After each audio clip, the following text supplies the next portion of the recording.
A very good afternoon. I wish you a warm welcome on this very cold day. Outside is misty and you took your time to come to us. My name is Bas van Werven. I will be your chairman for the day. I'm not a regular at Ebusco. I'm normally the anchorman for BNR Nieuwsradio, a news radio station here in Holland. But I have a warm feeling, just as you, I think, for this company. Because every time I come here, it's like Beijing.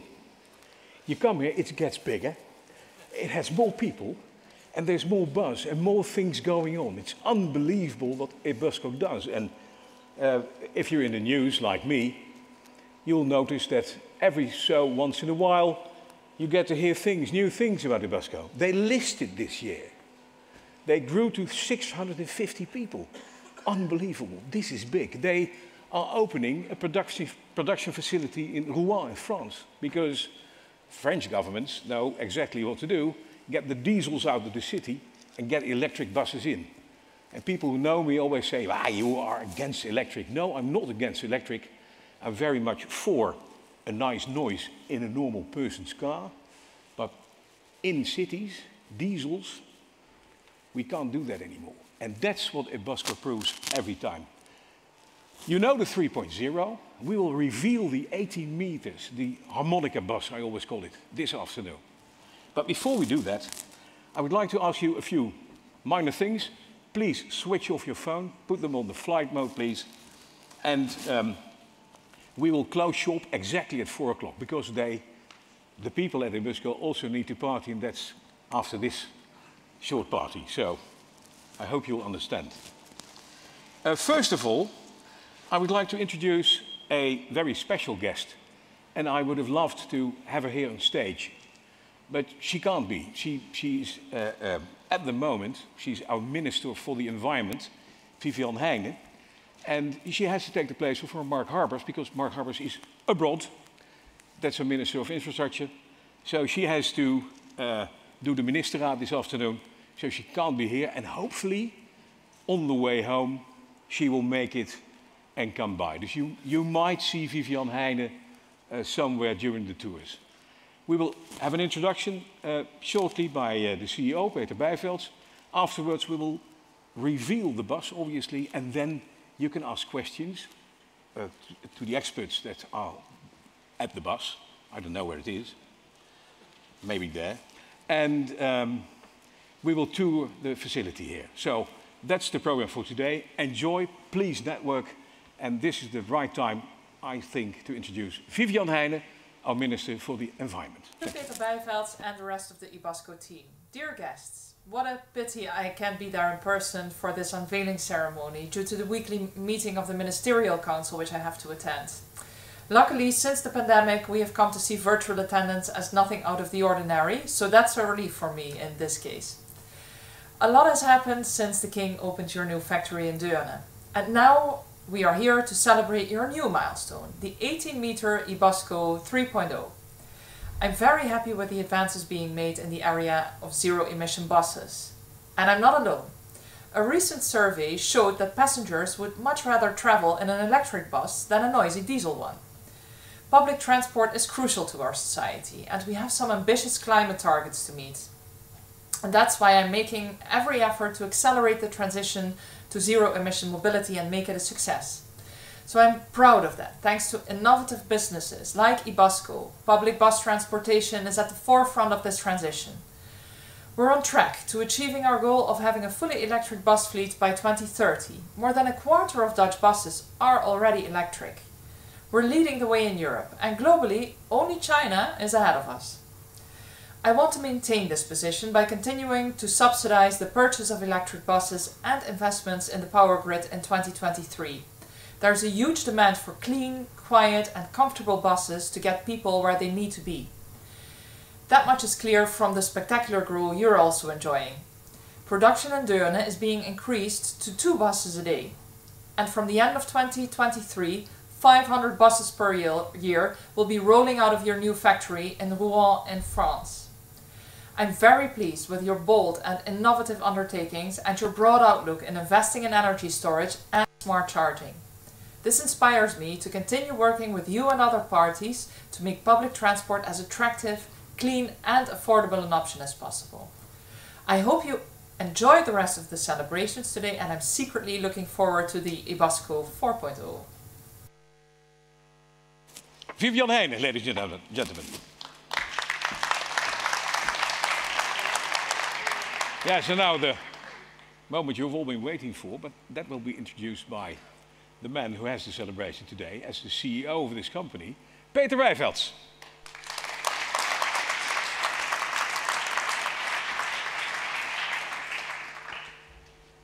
Thank you very much, Bas. And thank you very much all for you being here today. For me, for us, a very special day. A few years ago, we introduced the Ebusco 3.0 in the 12-meter, and today we have the honor to do this in also the 18-meter version. But before we do that, I also would like to take you a little bit back in time, what we have been doing, where we are now, and where we will go in the future. Again, we did this with a whole team, and I'm very proud to see a lot of important people already here today, also in, let's say, the reveal, but also the people who cannot attend that are working on the other side. A big thank you from the board, from myself, who have really achieved this, because today we're gonna reveal the best electric bus in the world. And this maybe sounds arrogant, but I will show you later we really have.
As you can see, it's been a real journey till now.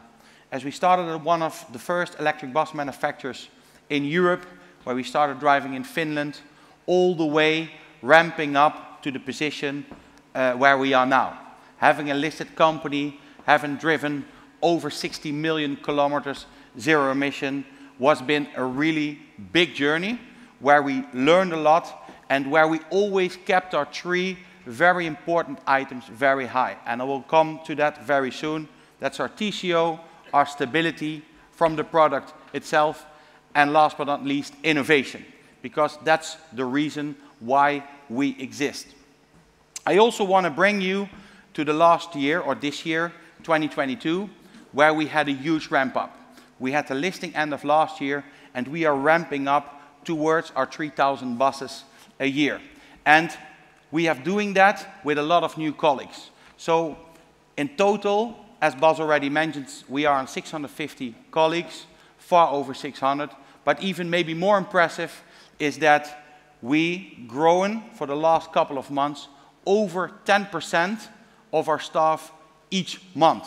And especially in these times, this is not easy.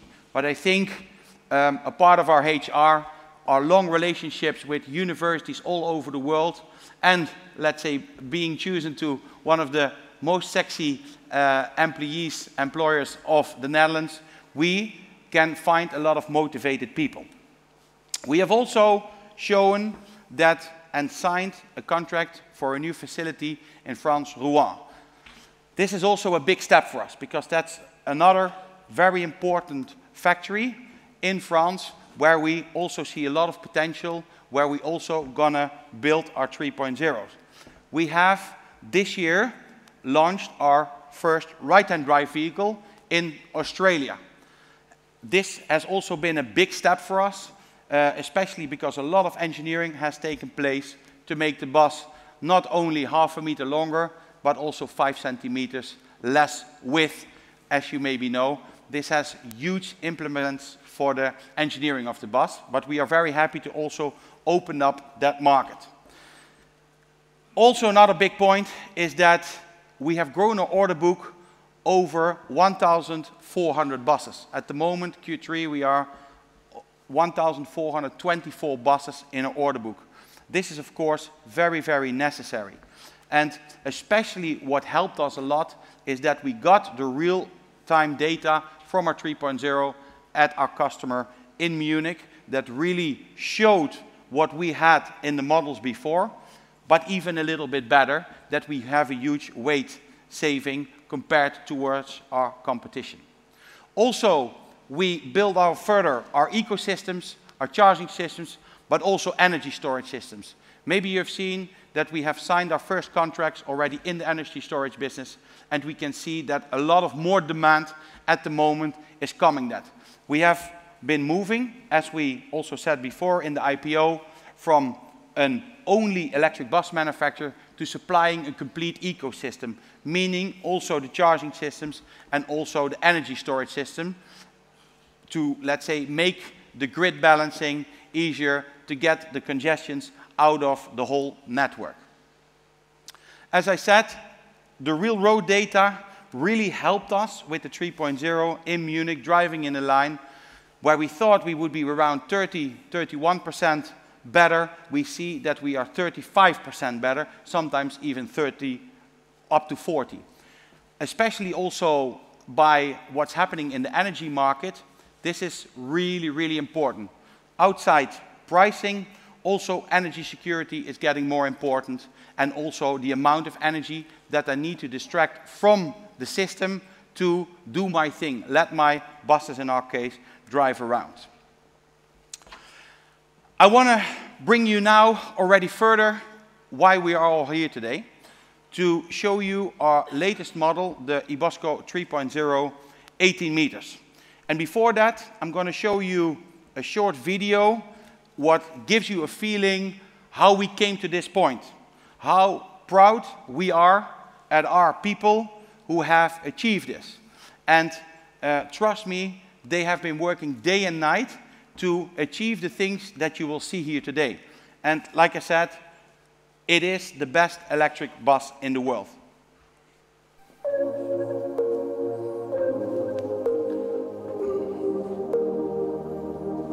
Ik ben het meest trots op eigenlijk de snelheid waarmee we deze bus hebben ontwikkeld. En dan in combinatie met de verbeterslagen die we mee kunnen nemen.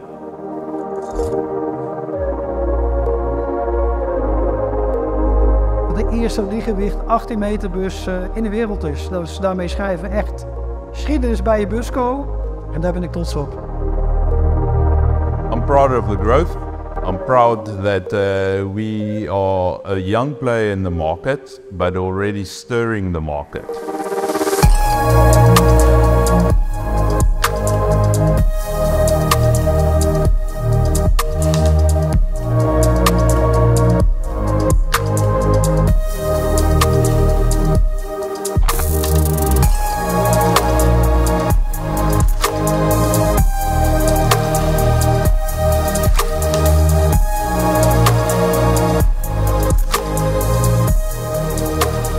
Ik ben het meest trots op het feit dat we voor elkaar hebben gekregen om deze bus met behoud van de beschikbare binnenruimte zo efficiënt mogelijk hebben kunnen uitleggen en daarbij een heel lichtgewicht concept hebben kunnen neerzetten. Dus hoe langer de bus is, hoe meer voordeel we uit ons lichtgewichtconcept halen. At least the whole concept, just to be part of the green evolution and also to be part of this young team and this new product is amazing. All the credit should go to the team. They have showed that all their ideas and their expertise came together and again in the short period of time to a beautiful bus.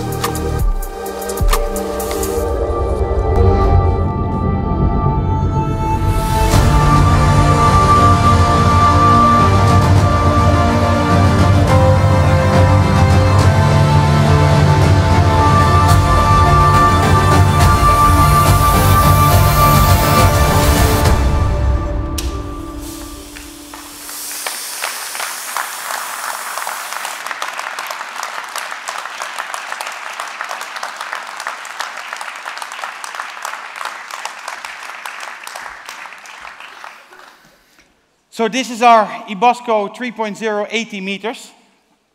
Like I said, I'm going to take you through why it is the best electric bus in the world.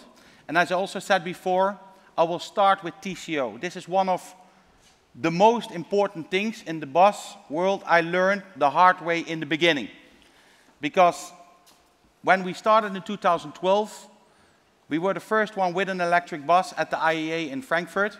And we got a lot of customers, press, but also other manufacturers. And they said, really nice, your electric bus, 200 kilometers of range, 70 passengers, passenger capacity, 0 emission and almost no noise. But we really think you're crazy because your bus in cost price purchasing is double of our diesel buses and it drives even less than half of the range than our diesel buses. So what are you going to do? And we learned very fast that the whole bus market is mainly about 3 letters. TCO, total cost of ownership. And that's also where we focus on every day, but especially also with this Ebusco 3.0. How do we do that? As I told you before, we did it with a lot of things, and I'm going to take you through why it is. One of the very important things is consumption.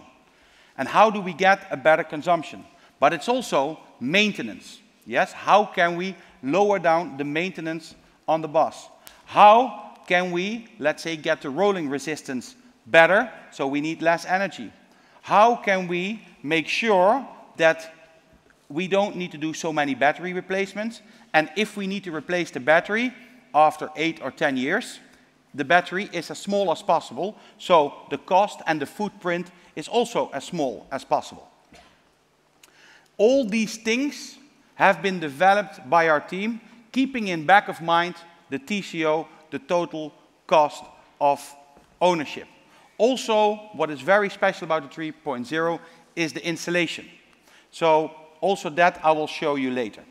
But in front of or behind me, you see, let's say, if you compare us to our competition, where we stand.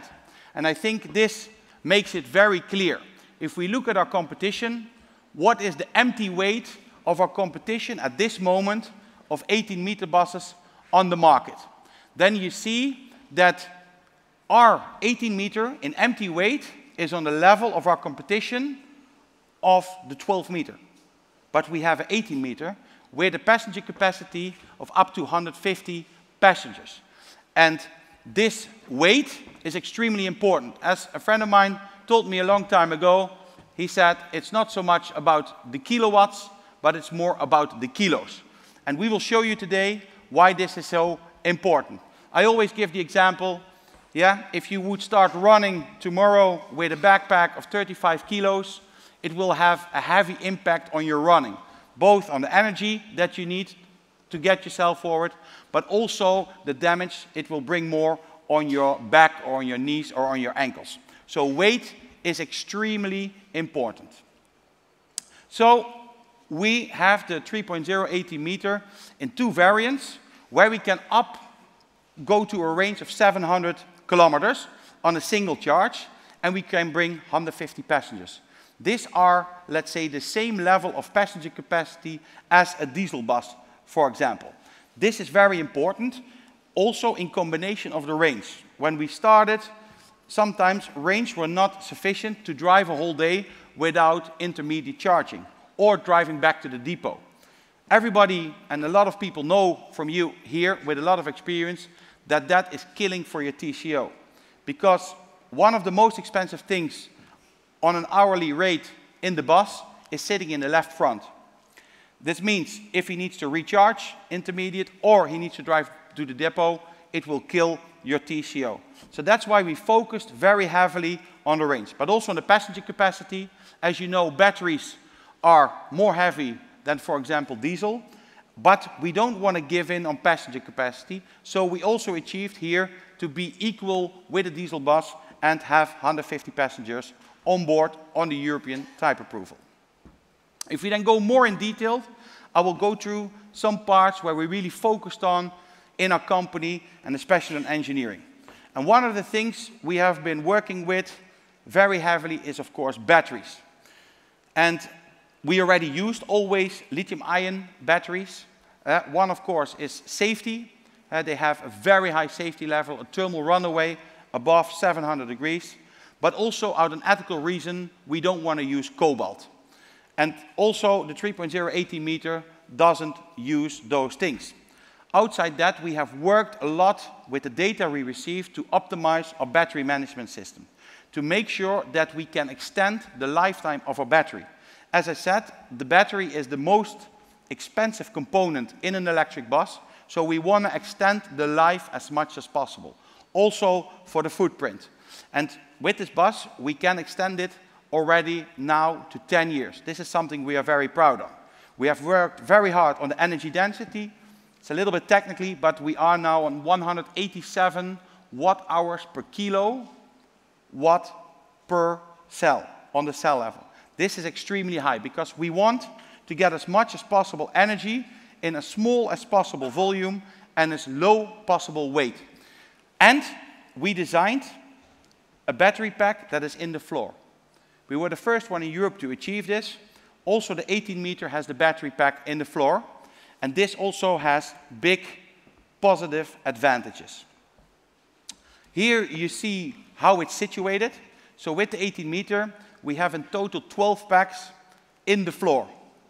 Later, I will tell you also more what are the advantages and why we have done this.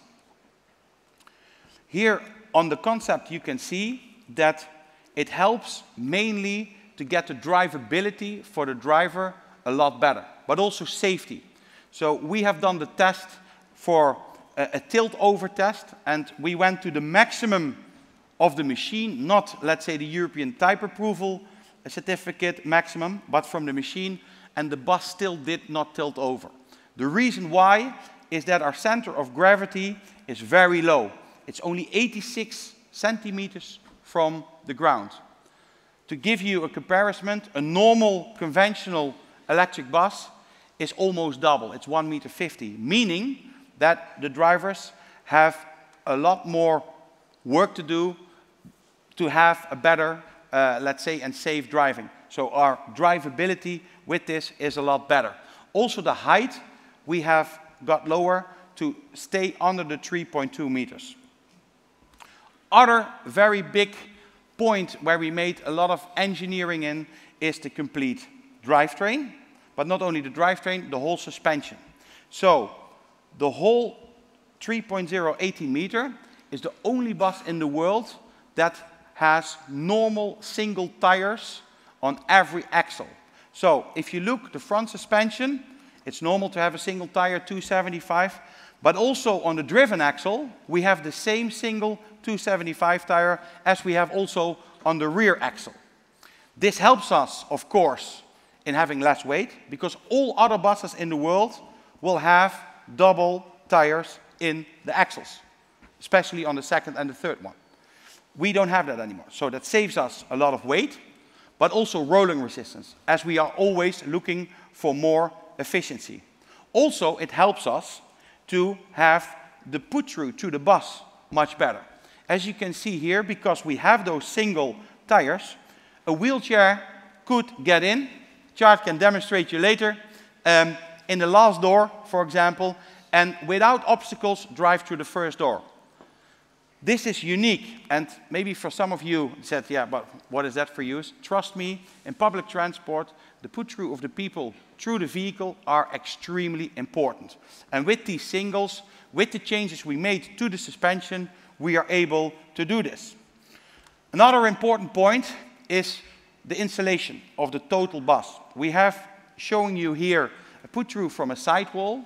That's a double skin within the middle, a very lightweight foam that helps a lot to get stiffer and stronger for the lifetime, for the safety, but also for the insulation to keep the heat in or out the vehicle. As you maybe know, an electric bus, when it really gets cold, uses more energy to heat itself up than to drive around. So we have put a lot of focus on insulation of the vehicle, and we have achieved that not only in the sidewalls, but also in the flooring and also in the roof, to make sure the lowest amount of energy need to keep the heat in or outside the vehicle. Another point we really focused on is our heat pump system, our heating cooling system. We already did this always with the heat pump system. So you get 1 kilowatt in and maybe 3 or 4 kilowatt out in cooling or heating.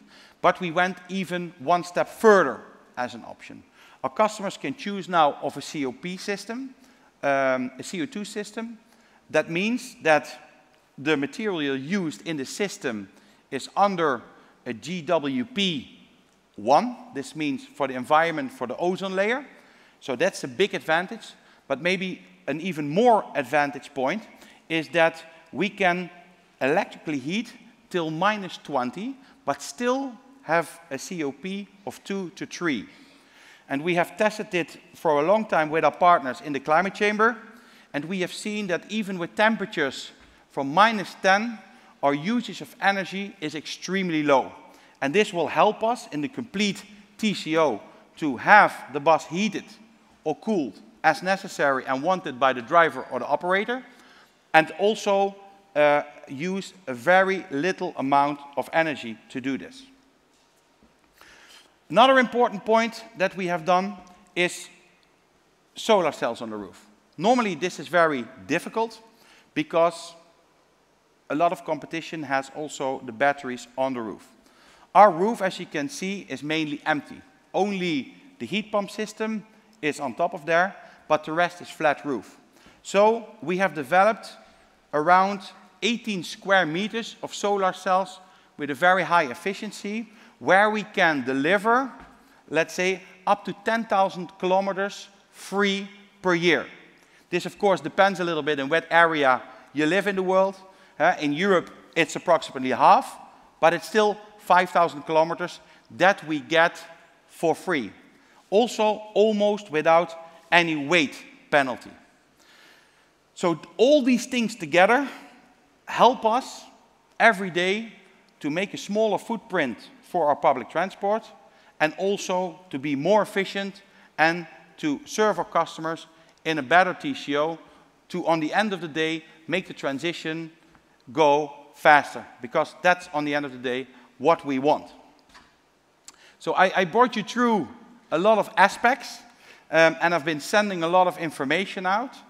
I will talk to you later one by one, but I also would like to ask you, do you have any questions? Because then me and my team are prepared to answer those. Absolutely, Peter. Thanks, first of all, for explaining the best bus in the world. Ladies and gentlemen, questions? This is question time. Do you have a question? Anybody? I have one. Finding bus drivers. You've been talking about your company, or a sexy company, obviously. It's not hard to find people and to grow 10% on a monthly base. But if you have a public transport company, you have to find bus drivers. What's the advantage if you have a longer bus? I can imagine, but explain. Now, let's say one of the problems we see in the public transport now, what every operator in Europe is, has problems with, is, of course, we have seen the difficult times in the COVID, where public transport went in the worst moment -90%. We are really coming out of that now, but now we have the new problem is that there is a shortage of drivers. That's right.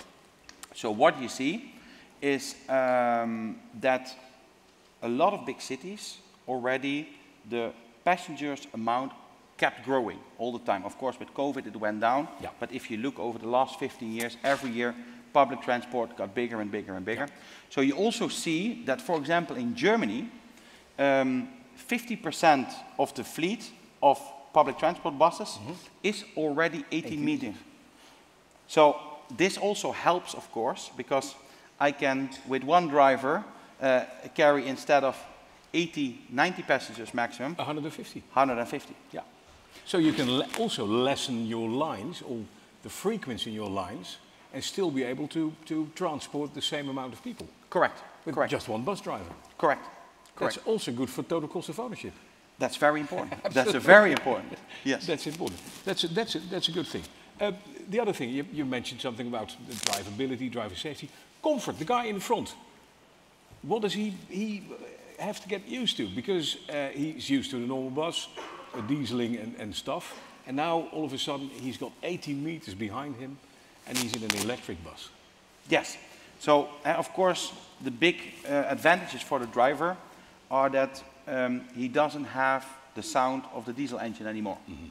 So this really helps a lot for the driver. And one of the important things to get a successful vehicle is to keep the driver happy. So we put a lot of effort in his working space. Yeah. That has to do with the driving position, that has to do with the steering wheel, that has to do with the dashboard, with all the functionalities, with the heating cooling system around him, also for the passengers. So, and of course, what I showed where we are unique in is we have all batteries in the floor. Yeah. So you can imagine if you have the center of gravity so low, like with a race car, the drivability of the bus gets much easier and better. Yeah.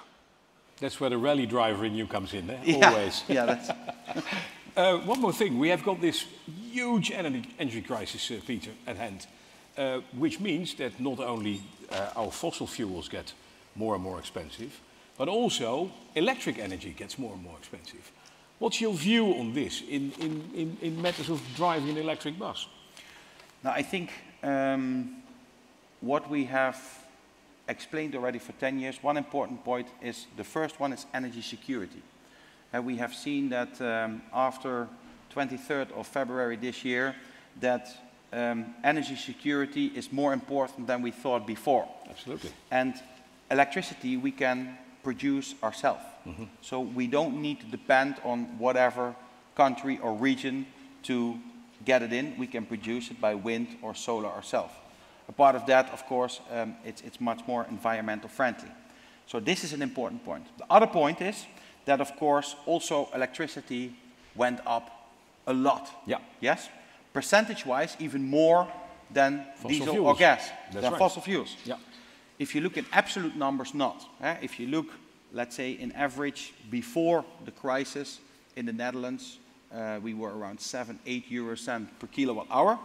And that's approximately what the bus needed to drive 1 kilometer. We have seen now that it goes to 18, 19, 20 cents. Yeah. So it triples. It triples. More or less, yeah. More or less. If you look at absolute numbers, the diesel did not triple, but in absolute numbers, where an electric bus we need, let's say, 7–8 kilowatt hours to drive 100 kilometers, with for a cost of, let's say, €1, yeah? With the diesel bus, we went to €4 because we went from €1 to €1.80. That's right. So, let's say in absolute numbers, it helps the transition. Yeah, but that's the good news, obviously. And looking further away, further in the future, you have got 18 meters now, the 3.0. There's also countries where 24 meters drive. Yes. Is that the next reveal we'll do? Let's say, I always need to be careful to not get whole engineering over me.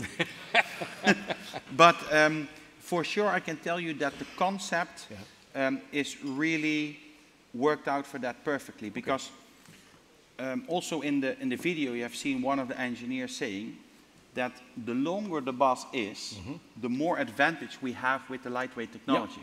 So we have also shown that our 18 meter is the same empty weight as from the 12 meters of our competition. You showed us. Yeah. Meaning we need less batteries to do the same performance. Yeah. And on this gets better on 18 meters, but of course on a 24 meters, it's even better again.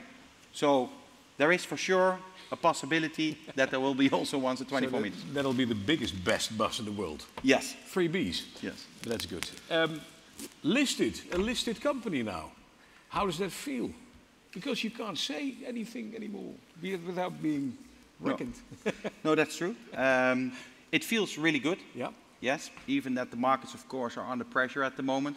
That's not your fault, Peter. No, that's not my fault. No. So, to be honest, we don't really focus on that. We focus a lot, or mainly on the company, on the growth, getting our buses out, keep developing further so we can stay ahead of the curve.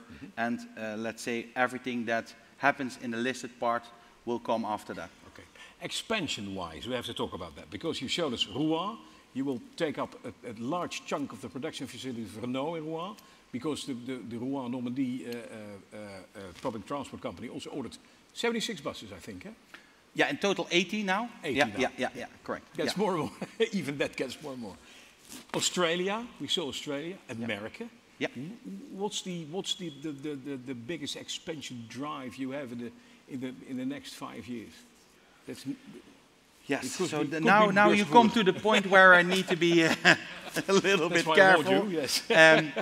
No, we have people, I think that is also here, from North America. So the first thing is we want to be on the market there. Yeah. And it will start small, yes, but we hope to grow there. We just want to show we are there.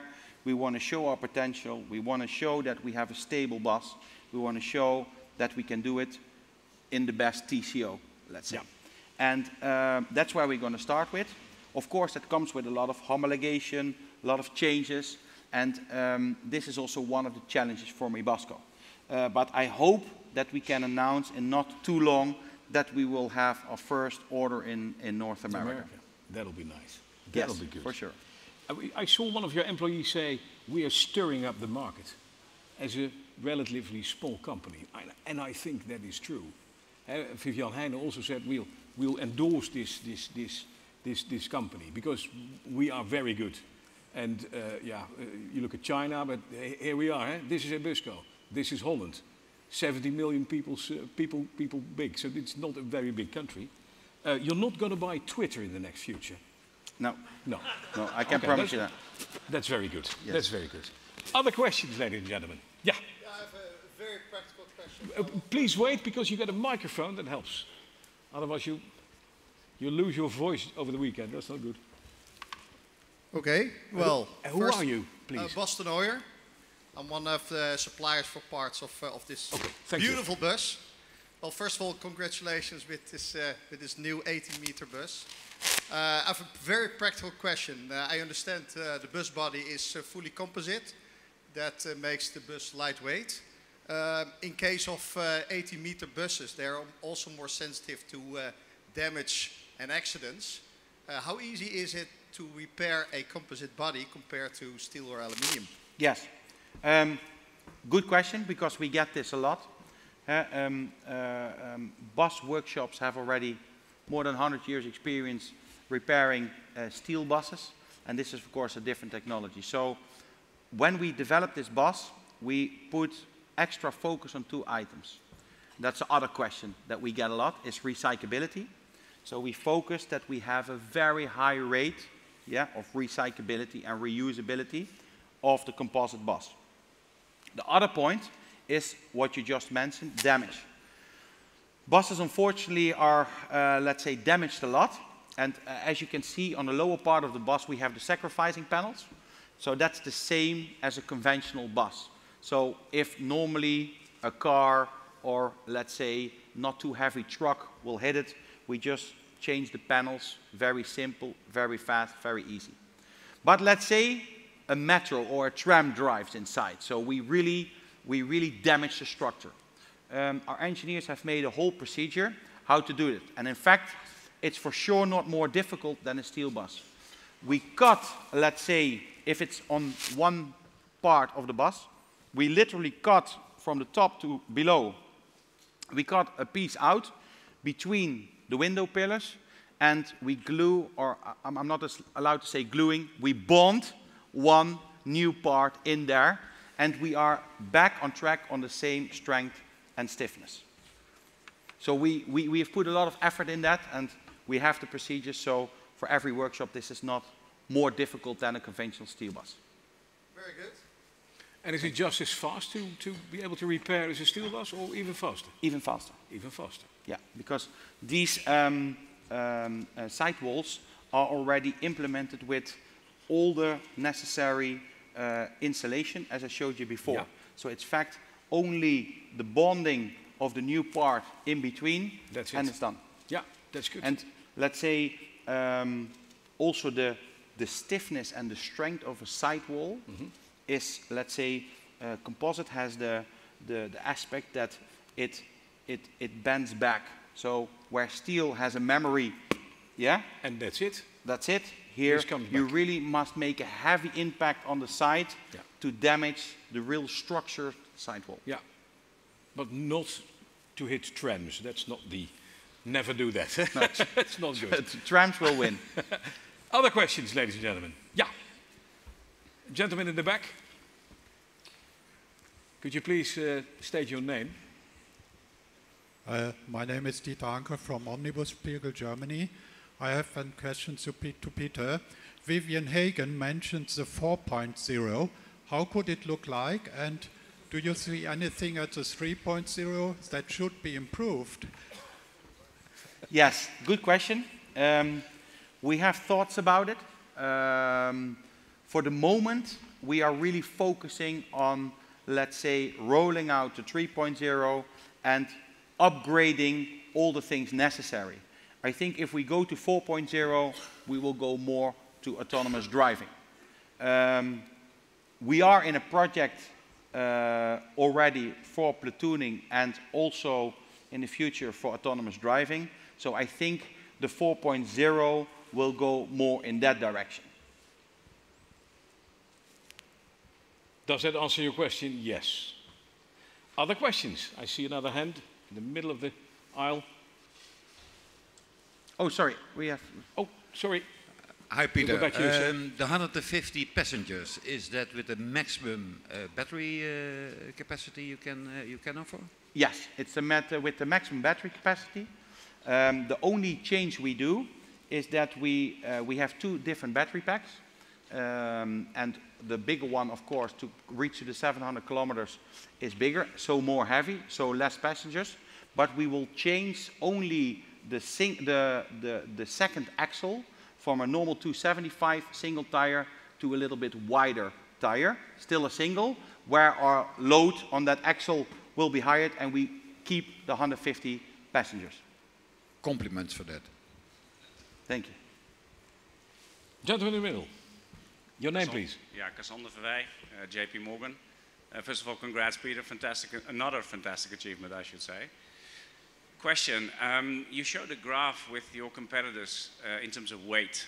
I'm sure they can do that same graph and they would sort of scratch their heads, right? So how do you feel about them catching up, doing the same things as you do, and how do you feel about your competitive positioning sort of in the next 2 to 3 years in that respect? If we would stop developing now, I think in 5-6 years we would be a me too. And as we are a newcomer, we need to stay ahead of the curve. Otherwise, they will for sure choose much bigger manufacturers as we are that already deliver 100-year buses to customers.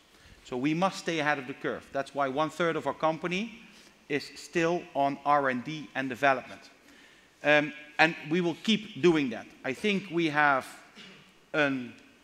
let's say, head start of 5-6 years at the moment. But if we would stop now, let's say, then in 5 or 6 years, we would be a me too. So we will keep developing on the front side as hard as we always did.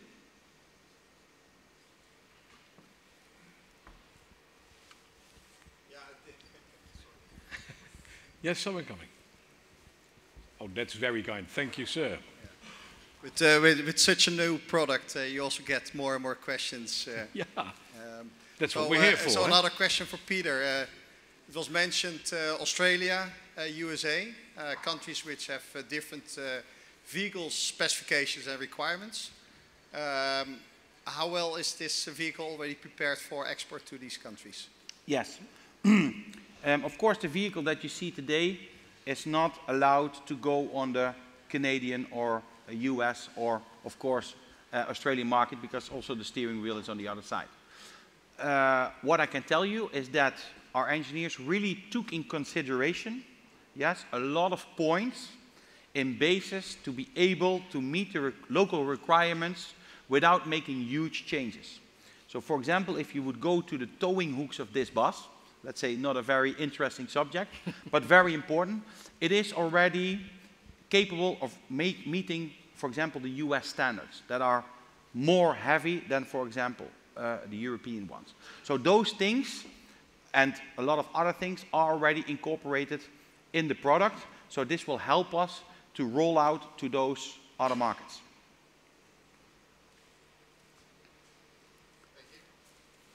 Thank you. Yeah, in the middle, in the left.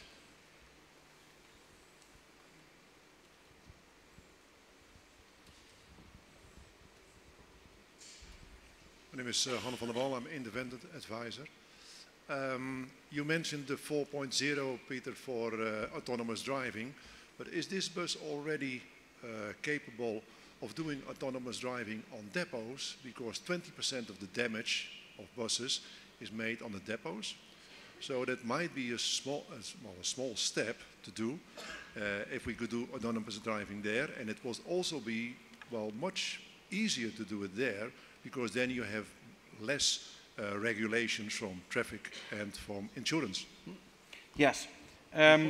We don't have it at this moment, but as I told you, we are in a big project with the German city of Munich and the Bundesrepublik Deutschland and BMW as a car manufacturer to have platooning, and all the, let's say, accessories necessary and used in that project will also be used for autonomous driving and also for autonomous depot.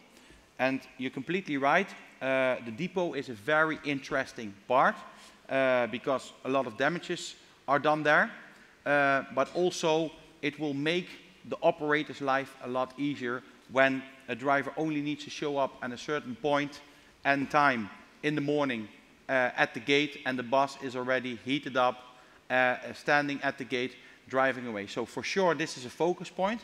At the moment we don't have it, but to be honest, I also don't think it's very far away. Some more questions? I think we're almost there. I think we're almost there. We answered all the questions there were. Yeah. I think so. Energy efficiency, you've talked about that you, your test case actually, well, one of your first clients, Munich, you managed to save energy 35%. That's incredible. Yes. Will this beast do the same? Yes. And even better? And even better, because as we said, it's longer, yeah. So the weight impact has a bigger impact on the total vehicle. Yeah. And this is for the TCO, especially now with the energy pricing going a lot up, it's a huge, huge advantage. Yeah. And you get some spare tires to go, I think. Eh? And yes, yes, that you don't even need for the first moment. No. I can also tell you, so on these vehicles with this platform 3, we see that we achieve a regeneration rate over 40%. So that means every 100 kilowatt I put in the vehicle, 40% I regenerate back into the battery pack by going completely on regeneration. Yeah. And this is, of course, this is helping, again, the energy consumption, and then on the end effect, the TCO very heavily. We also have a big department for that, that's only focusing on drivetrain, making new algorithms, and what I did not tell you, but we have a huge data systems. We We retrieve at the moment 32 gigabytes data per bus per month. And so that's a huge amount of data. And with this data, we don't want to be Big Brother. We sometimes can, of course, see, oh, we have the new Max Verstappen behind the steering wheel, or we have a really eco driver behind the steering wheel. Yeah. But we don't focus on that. We only focus, or engineers focus on that, to retrieve that data to really see where can we find more efficiency, where should we focus on to find more efficiency. Yeah. And one of those things is, of course, the complete drivetrain. This is also including the electric hydraulic and the electric pneumatic to really make those systems as most efficient. Yeah. And regenerating is, of course, a very important point there. That data is also very interesting, I think, because you also get to see when a bus stops, when it drives away, how efficient that works, and it tells something about the local infrastructure and the lines you have as a bus company also. You might be able, based on that data, to rearrange your bus lines, or yes. not? Yes. Can be an advantage. It can be for sure, not so much for us, no, but for our customers, this is of course a very big thing. Yeah. And we try to make it easier where before electric buses needed to intermediate recharge. We now developed them that it's normally not necessary unless you drive 24 hours. We have an area around Amsterdam Schiphol where 18 meters of the 2.2 model, they drive 27 hours before they drive back to the depot. Yeah. So, of course, then you need to intermediate recharge. But otherwise, we try to go out in the morning. Come back in the evening. Come back in the evening and drive slowly in the depot. Wonderful. It's still there, it's standing there. There are some experts near the bus. Peter, I would like to thank you first for giving this wonderful introduction. No more questions, ladies and gentlemen. Your last chance. Otherwise, it'll be a one-on-one. There'll be some experts near the bus, so if you would like, you can take your glass. Can they bring a glass in there? For sure. Okay. Shall we go to the bus? I think it's a good idea. Yeah.